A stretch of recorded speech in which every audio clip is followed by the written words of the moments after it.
What's up, everybody? Welcome to episode 10 of the Wednesday Weekly on YouTube. In this episode, we're going to look at 5 of the best good guys in video games. Now, everybody loves a good guy, unless you're the bad guy, and more often than not, in most, 99% of the time, you're actually playing as a good guy in video games. Let's get started with number 1, and that is Batman. Batman. I'm looking more at the Rocksteady version of Batman, if I'm honest, because they're just the best Batman games I've played. I played one on the SNES once, Nintendo SNES, and if I go back to it now, I'll just be like, oh, what is this? Rocksteady did so much, oh man. So I think, honestly, I'm just going to stick to the Rocksteady versions. And, if you're a superhero or comic book fan, who doesn't want to be Batman? To me, he is one of, if not the best, because he doesn't have the superpowers, the alien kind of, oh, we'll grant you this power, you can fly or whatever. He trains himself up and uses gadgets that his company has made to fight criminals in Gotham City. And honestly, I've mentioned it before, gliding around in Arkham Knight is just amazing. Batman obviously has his usual gallery, if you like, of villains that he takes on. That's also why we love him, because we see him take out those guys in so many different ways. And of course, his big rule number 1, he doesn't kill. Now some people are like, oh, but people have died. He might set up a situation where somebody dies, but he won't directly kill them himself. That's his number 1 rule. He just will not do it. Although I do have to wonder in Arkham Knight when he kicks the guy up into the air and then the Batmobile fires a little bullet at his head. Can anyone actually survive that? I don't want to try it, and I'm not condoning you guys trying it, but if anyone knows, leave a comment and let me know, okay? Number 2 on the list is Nathan Drake from Uncharted. That guy. He's one of the... Okay, he kills a lot of guys. I'll admit that straight away before I go on to my point. He does kill a lot of guys, but in his defense, they're trying to kill him. So, yeah. He's one of the best good guys to me because Naughty Dog designed him as what they call an everyman. As in, everyone can relate to him. He's not this kind of just walks in, big, strong, can take on anything, doesn't care he's being shot at. You can see and hear in the voice acting from the fantastic and amazing Nolan North that he is quite stressed out, and he actually says the word crap a lot to demonstrate just how bad a situation is, which I found quite funny sometimes.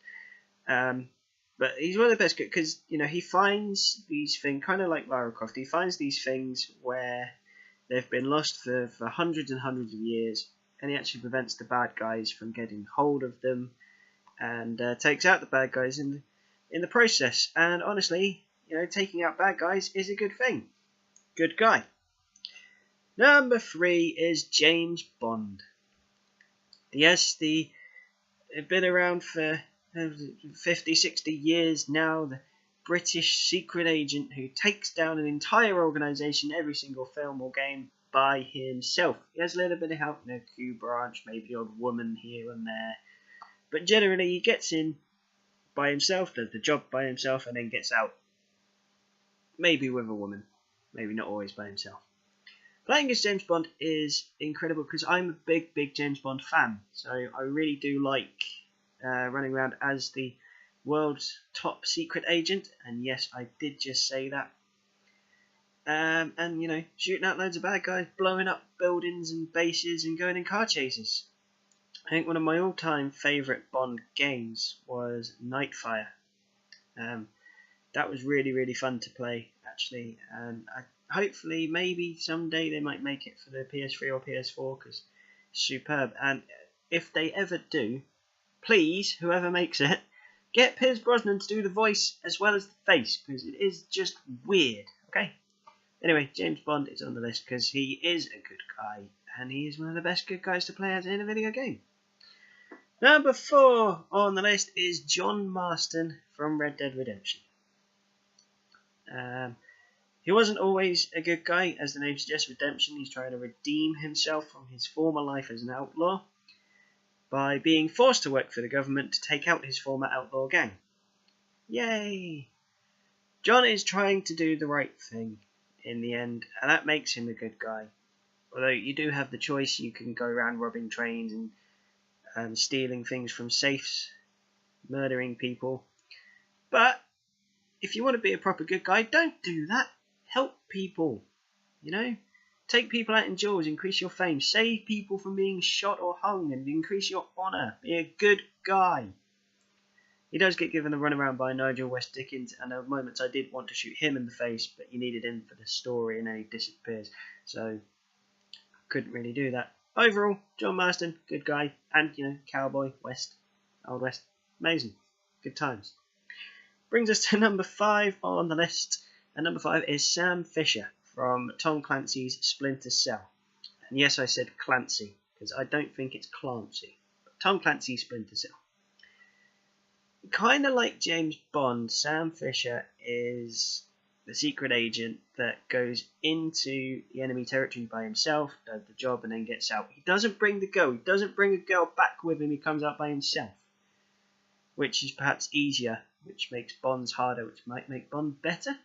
I don't know. Anyway, Sam Fisher is part of the super secretive third echelon of the NSA, the National Security Agency in America. They are completely, I think they call them black ops. If they get caught, then the government will go, I don't even know who that is. He says he's working for us. I never heard of him. So it adds an extra piece of risk to what he does. But he does it because he's the best at it, and I'm guessing he likes it, because why would you do it if you didn't? There's been, how many now? Splinter Cell, Pandora Tomorrow, Chaos Theory, Double Agent, Conviction, Blacklist. 6 main games, and at least one spin-off that I know of, which was Splinter Cell Essentials, which played with Double Agent. So he's been around for quite a while, still waiting for the next one, please. I don't know if they would, because Tom Clancy died, obviously. Rest in peace, Tom, amazing writer. Hopefully they do, because I really do like the games. Just for the stealth element, it's quite fun to sneak around, and especially the gun that you had that could take out electrical things like cameras and lights. That was really cool. But Sam's one of the best good guys I've played as, because he sneaks around with these trifocal goggles on his head that are green. As like you're trying to be sly and you're wearing all black with this green thing on your head. How does that work? And I just always found it funny, but I really did like the gameplay and I liked the character. And that, guys, was 5 of the best good guys in video games. Hope you liked the video. If so, feel free to click the thumbs up. If I've missed your favourite good guy from video games, please leave a comment and let me know below. Don't forget to subscribe to the channel for future episodes, and I'll see you next time. Thanks for stopping by.